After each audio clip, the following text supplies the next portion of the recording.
Buenas tardes, gracias por la invitación para poder compartir una actualización de neumonitis por hipersensibilidad.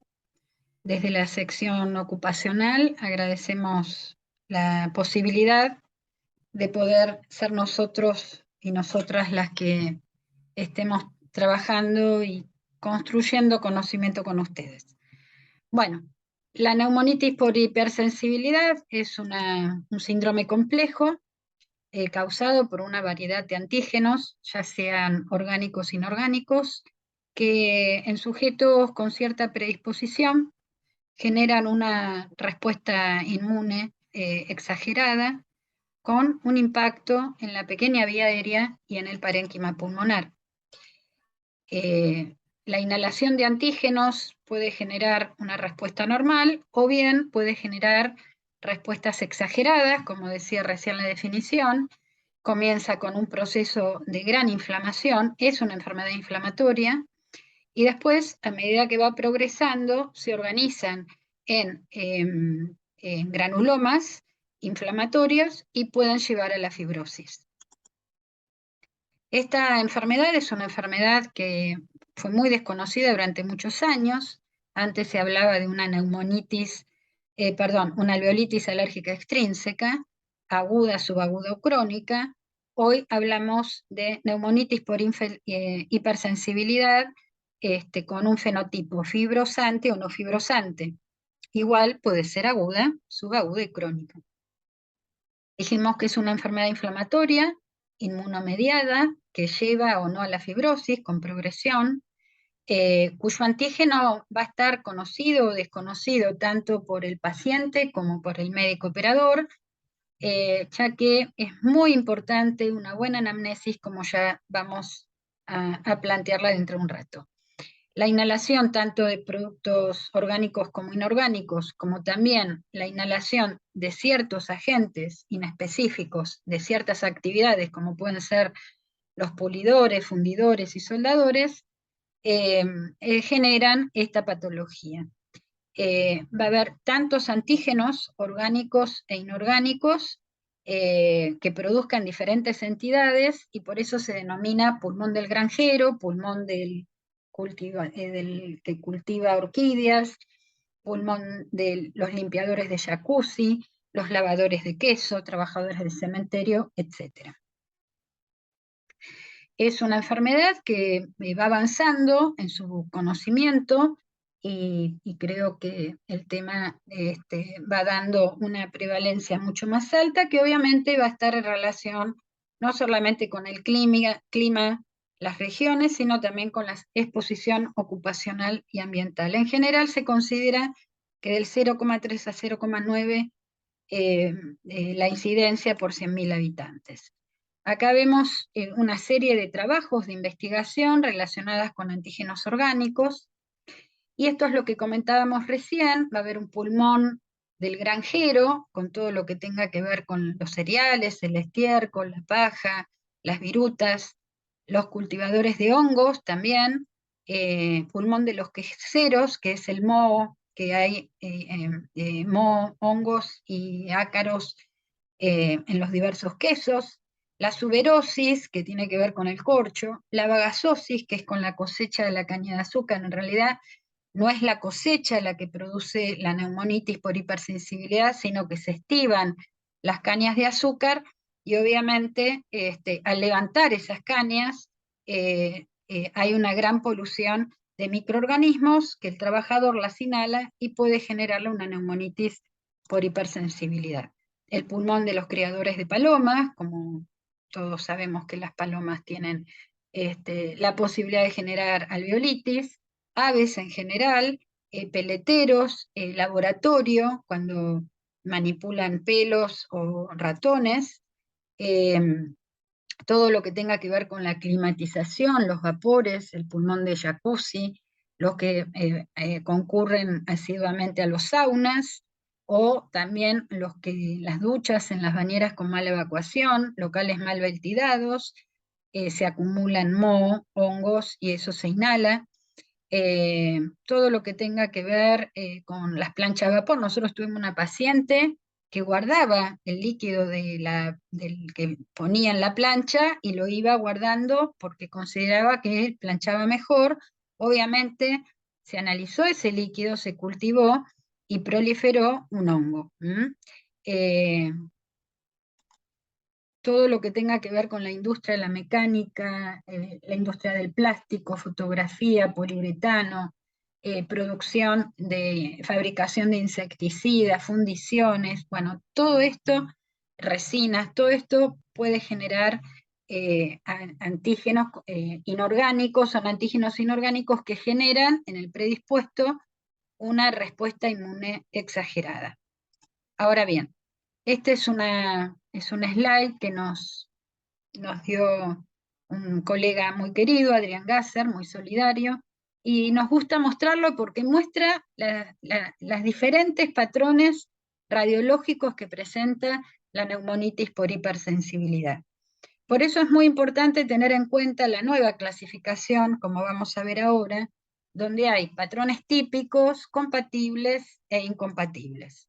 El último CHES nos plantea que en inspiración y expiración sin contrastes, como debemos pedir la tomografía, y acá tenemos los hallazgos en las neumonitis por hipersensibilidad no fibrosante, el patrón típico, muy sugestivo, requiere un hallazgo indicativo de impacto parenquimatoso, como puede ser el patrón en mosaico, el vidrio despulido. El compromiso de la vía aérea es muy característico, los nódulos centrolobulillares y el atrapamiento aéreo en expiración. Y la la distribución es difusa, de vértice a base o axial, pero no basal. La compatible, en el impacto del parénquima puede haber algo de vidrio despulido, áreas de consolidación y algunos quistes pulmonares. Pero ya la distribución es característica porque es más basal. Y aquel patrón indeterminado es que no cumple ninguno de los dos descriptos. ¿Qué pasa con la típica fibrosante? El patrón típico va a haber líneas reticulares gruesas, no tanto bronquiectasias de retracción y panalización en la neumonitis por hipersensibilidad típica. La distribución va a ser más bien aleatoria, se respetan las bases, pero se va a encontrar en los campos medios, y en el hallazgo de la vía aérea, vidrio deslustrado y algunos nódulos centrolobulillares. ¿Qué pasa en el patrón compatible con NH fibrosante? Primero el patrón de New. Esto es muy característico, tal es así, cuando veamos un patrón radiológico New, uno de los diagnósticos diferenciales, obviamente, es la neumonitis por hipersensibilidad. Muchas veces con una buena anamnesis encontramos el origen. En el patrón New, ya sabemos, va a haber panalización subpleural y basal, puede haber bronquiectasias o no, áreas extensas de vidrio despulido con fibrosis, la distribución va a ser subpleural o peribroncovascular, y la vía aérea, el impacto de la vía aérea va a ser nódulos, el patrón en mosaico y atrapamiento aéreo. Y en la indeterminada no cumple con ninguno de estos factores. Fíjense acá ustedes que vemos los famosos nodulillos centrolobulillares, que se ven muy bien, y después tenemos este patrón con atrapamiento aéreo, y en la fibrótica vamos a encontrar panal de abeja, ¿sí? Subpleural, vamos a encontrar la fibrosis peribroncovascular, como se observa acá, alguna bronquiectasia rosariada, como vemos acá, de retracción, algo de vidrio despulido y las famosas bandas densas que se ve en el patrón típico de la fibrosante. Esto es un trabajo de hace muchísimos años, pero marca que los micronódulos son marcatorios, digamos, de una neumonitis por hipersensibilidad fibrótica. Así como hablamos de los patrones radiológicos, tenemos que hablar también del lavado broncoalveolar, ¿no? La fibrobroncoscopía con lavado broncoalveolar, que es digamos que es un estudio, si bien es cruento, es mucho menos cruento que una biopsia, y que puede ser si el paciente está, digamos, expuesto en forma aguda o subaguda, es decir, que tiene una actividad de su neumonitis por exposición, la linfocitosis es marcatoria. No así ocurre cuando ya ha pasado o el proceso es crónico. Las biopsias deben ser dejadas, digamos, una vez muy discutido el paciente, con una discusión multidisciplinaria seria, solamente si le da algún beneficio al paciente, se realiza la biopsia. Hay un avance de marcadores inmunológicos importantes con proteínas transportadoras, proteosomas, todo se ve implicado en esta patogenia. Pero esto no opaca, digamos, el rol necesario de la exposición medioambiental y o laboral para que esto ocurra. Es decir, que la patogenia, el avance es importantísimo, siempre decimos que la ciencia y la técnica son revolucionarias, cambian, digamos, los patrones, pero en este caso es muy importante tener el eje centrado en la exposición medioambiental y o laboral. Un grupo de expertos, que está Ferran Morel y Raúl también, plantea algunas diferencias de las exposiciones agudas a las crónicas. No solamente en la clínica, en la aguda es una clínica totalmente reversible, con síntomas comunes como es la disnea, la sensación de ahogo, puede haber alguna febrícula, y en el patrón radiológico vamos a encontrar, obviamente, más que nada, vidrio esmerilado, nódulos muy poco definidos, alguna atenuación en mosaico y raramente consolidación.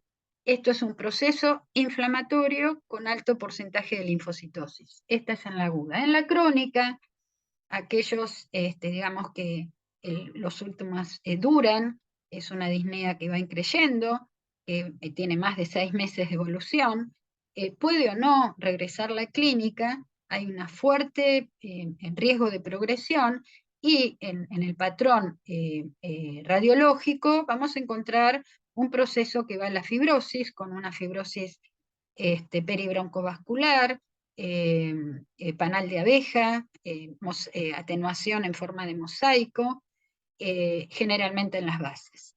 Y obviamente no vamos a encontrar linfocitosis, vamos a encontrar granulomas. Esta es una característica también que está planteando la diferencia entre la no fibrótica y la fibrótica. Para no recargar nuevamente y repetir, decimos que la no fibrótica tiene más aspecto de aguda, en cambio la fibrótica más de crónica, y por lo tanto va a haber una gran diferencia en los patrones radiológicos y en la histología. Digamos, las mediciones o las detecciones de inmunoglobulina van a estar en ambos procesos, tanto no fibrótico como fibrótico. Y la linfocitosis va a estar más en el no fibrótico que en el fibrótico. Hay factores asociados con la mortalidad. Tiene que ver el género, la edad, la gente, digamos, la predisposición genética. Es muy importante el conocimiento del antígeno. Este desconocimiento es un factor asociado a mortalidad. La historia de si fumó o no, la gran disminución del funcionamiento respiratorio, también el bajo porcentaje de linfocitosis en el lavado broncoalveolar, la presencia de fibrosis y patrones que pueden ser como UIP o bien NSIP. Todo esto son factores asociados con mayor mortalidad. Fíjense la diferencia entre una neumonitis por hipersensibilidad no fibrótica con antígeno conocido a una neumonitis por hipersensibilidad fibrótica con antígeno desconocido. Obviamente la supervivencia disminuye en forma exponencial. ¿Qué hacemos cuando tenemos un paciente con o historia, o patrón, o sospecha de neumonitis por hipersensibilidad? Lo primero que debemos ver es que la historia sea positiva, si decidimos hacer un lavado broncoalveolar y hay linfocitosis, es muy probable que sea una neumonitis contundente. Puede haber una historia negativa. Que haya una historia negativa también puede ser que no la hayamos encontrado. No siempre se busca bien, pero hay un proceso inflamatorio con linfocitosis y hay un patrón de la tomografía típica, probablemente sea una neumonitis. También puede ocurrir que haya un patrón de WIP o NSIP o de neumonía organizada, pero la historia es contundente, también puede ser una probable neumonitis. Posible va a ser cuando los patrones sean totalmente inespecíficos, pero haya historia de exposición, es una posible, y cuando se descarta es que hay patrones, disimilitudes de los patrones, la historia es negativa, el lavado no existe la linfocitosis, es decir, que no hay un patrón inflamatorio. Esto puede ser llevado a la biopsia y ahí se discierne si es compatible o no es compatible, y ahí se define neumonitis por hipersensibilidad o no neumonitis por hipersensibilidad. Es muy importante la historia laboral. Nosotros con Vanina Martín, que es la colega que compartimos el consultorio de patología ocupacional en el Instituto Bacareza, hacemos una historia desde el primer trabajo hasta el actual, ya sea trabajo formal o informal, con una descripción de tareas. Acá es un trabajo muy interesante que dice que cuando la sospecha de neumonitis por hipertensión es alta y no se ha identificado una causa obvia por el historial y las precipitinas, debe realizarse un estudio exhaustivo y debe realizar una entrevista con expertos en forma exhaustiva para descartar esta patología, porque le va la vida al paciente. Entonces, hasta este trabajo habla que se puede ir a hacer digamos, una inspección al hogar o al lugar de trabajo. Ahora con los celulares pueden grabar. Nosotros con Vanina les pedimos que graben el proceso de producción, que saquen fotos, lo envíen. También se puede hacer frotis de la superficie y se puede cultivar. Bueno, muchas de estas cuestiones están relacionadas con el diagnóstico de neumonitis por hipersensibilidad. Fíjense, esto es lo que hacemos con Vanina. Le ponemos la fecha de empleo, más que nombre o dirección del empleador, lo importante es que sea la actividad, ver qué trabajo hacía, cuáles eran los riesgos, la cantidad de horas de exposición y si utilizaban equipos de protección. Cuando nosotros hacemos el historial de la historia ocupacional o medioambiental, realmente nos llevamos sorpresas y decimos que es muy importante esto como herramienta diagnóstica de la neumonitis por hipersensibilidad. No debemos olvidarnos de los hobbies. ¿Por qué decimos esto? Yo siempre cuento el caso de un paciente que era gerente de una multinacional, de una empresa muy importante, no había forma, tenía una neumonitis por hipersensibilidad, era un paciente de la doctora amiga nuestra Liliana Castro Zorrilla, una querida amiga e inmunóloga reconocida, y decíamos, nada, le pregunté, y además que hacía de trabajar y viajaba y contaba su vida, su trabajo y demás, era mago y criaba palomas en la casa de la madre. Entonces, no demos nada por sentado, no demos nada por cerrado, pensemos que todo es una gran pregunta y muchas veces los pacientes naturalizan lo que nosotros, y nos puede dar un dato, lo que nosotros podamos arribar, digamos, al diagnóstico. El tema de los hilos en el interior de la provincia de Buenos Aires es muy importante esto. Nosotros tuvimos una paciente con Vanina probablemente ya fallecida.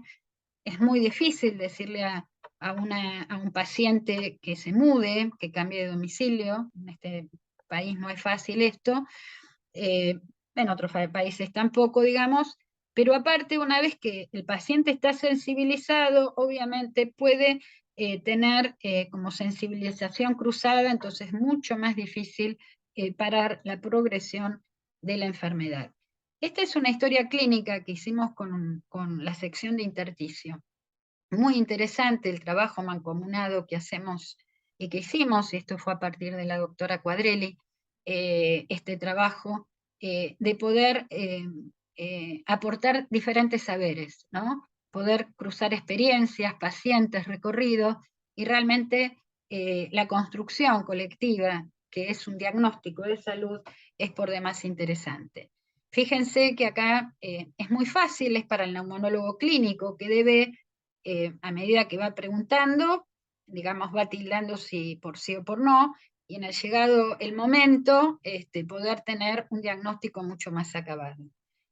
Hablar si estuvo expuesto a humos, a vapores, cuántos años estuvo trabajando, en qué trabajó, en pintura, en gomas, trabajó en aislamiento, en limpieza de casas, en rasqueteo, utilización de talco industrial con estiva, de ciertos materiales, esto también lo hemos visto, además de la talcosis puede generar obviamente una neumonitis por hipersensibilidad, y el tema de las pinturas, los isocianatos, todo esto, que esto, bueno, ustedes después lo leerán con más tranquilidad, puede estar impreso en el escritorio y que puede ser una ayuda, memoria, muy interesante para arribar al diagnóstico. La prevención primaria en el lugar de trabajo debe tener como objetivo reducir o anular la exposición a antígenos conocidos. Esta es la primera premisa. La detección de un caso de neumonitis por hipersensibilidad en un lugar de trabajo debe desencadenar una revisión detallada del lugar de trabajo y una encuesta a los demás trabajadores para diagnosticar casos adicionales de manera temprana. Los tratamientos es una vez que está instalada la enfermedad. Corticoides se utilizan, pero no hay evidencia de que retarden la progresión a la cronicidad. El rituximab, mejora la distancia recorrida en el test de 6 minutos, estabiliza la progresión de la tomografía en pacientes con neumonitis crónica, es decir, estabiliza la progresión fibrótica, y en un estudio retrospectivo se asoció con la estabilización de la capacidad vital forzada y mejoró también el test de difusión. Luego tenemos los micofenolatos y la azatioprima, que aumenta la difusión del monóxido de carbono. Los antifibróticos, que no se sabe bien en qué momento darlos, siempre hay discusión. Algunos plantean que cuanto más temprano mejor, y no hay consenso todavía, pero sí se sabe que el paciente mejora muy significativamente la calidad de vida y la progresión es más lenta. Tenemos los trabajos de investigación, el nintedanib y la pirferidona. Bueno, esperamos que esto les sea útil, haya servido, y desde ya en el consultorio de patología ocupacional respiratoria, desde un hospital público dependiente de la Universidad de Buenos Aires, la Facultad de Medicina, esperamos todas las inquietudes que ustedes tengan. Muchas gracias.